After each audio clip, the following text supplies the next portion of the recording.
Hello, everyone. Today was a funny countdown. It was from 30 to 15. Yes, that's true. Welcome to end of year happiness. So here's what's happening. It's the end of the year. This happens every year. It comes around every year. And we all know that the holidays are busy. We're going to take some time off. It's going to be, again, really busy. We're pretty pressured in the last few weeks to get everything done. But can we really take that time fully off? Are we going to be completely decompressed? Is that the word I mean, really decompressed? Are we going to be completely stress-free in terms of work? So today, 3 quick things for you to think about, consider, put in place so that you are actually at your best in the new year, in the holidays leading up to the new year, and then in the new year. All right, let's get to it, to the fun things. As always, drop in comments, drop in questions, drop in where you disagree with me. Love all that, so bring it on. All right, so here are the 3 things we're talking about today. How can you leave everything behind? How can you be fully present?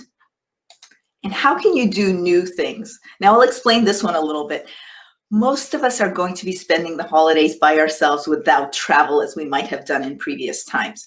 How can you do new things, even within the situation that you're in? So right now, let's get into how can you leave everything behind? How can you be fully present? And how can you do new things? How can you leave everything behind? So I'll tell you just things that you would have already thought about, and then I'll tell you a ninja version that I learned. Actually, I learned from a client maybe 1 or 2 holidays ago.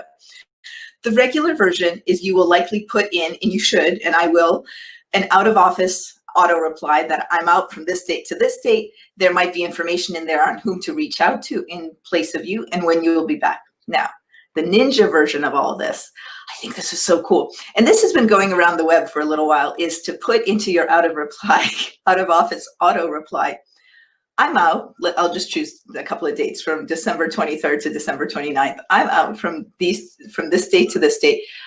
I probably won't have a chance to read your emails when I come back. So please send me an email right after my return date.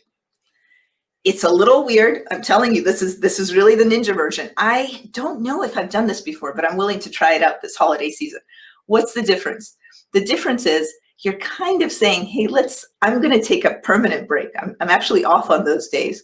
When I get back, I'm going to get my fresh stream of email again, whatever it is for you, whether it's 50 emails or 400 emails. I'm going to get that fresh stream.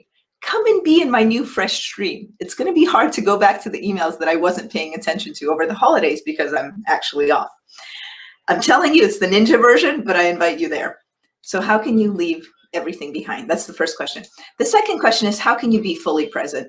And that's, we're all attached to these things, but how can we be with our family? How can we walk around the neighborhood without completely being attached to those things? You answer it in the way that fits for you. But the difference for me in being fully present versus not is something that I've planned and architected versus I'm just hanging out.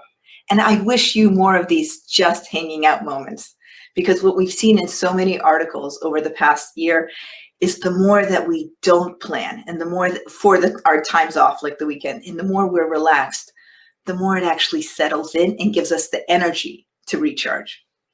And third question, how can you do new things? All right, so I actually care a lot about this one because, like I said before, we're here, we're all likely doing the same thing, but how could we do something like play an old game in a new way? How?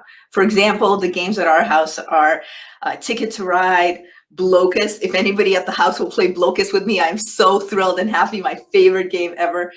Dixit. So lots of these games. But how can we play an old game in a new way? For example, we use Dixit, which is a game with images where you match images to something that someone says. We use it to tell stories. So we actually just put cards down and tell a really, really long story. So how can you do something just a little different? Like throw your pillows on the floor of your living room and use them to avoid the lava that is the floor. And even if you don't have little kids, how can you just do this for yourself just to get something different going? Or how can different people create different parts of a game? You know the game where one person says one sentence and another says the next, the follow-on sentence, and the third says the third, and so on? How can you co-create rules to a weird game that you might only play over these holidays? And finally, how can you be outside in a new way? You know where you usually can go. Some of us can't be outside at all, and I recognize that. But if you can be outside, how can you do it in a new way? That's it. That's our closure. It's really about just thinking, how can I leave everything behind for the days that I want to be off? And when I am, how can I be fully present? And finally, when I'm fully present, how can I, even in the midst of things that are common to me, how can I find a way to do new things? Thank you so much for joining us, and we will see you sometime later on this show.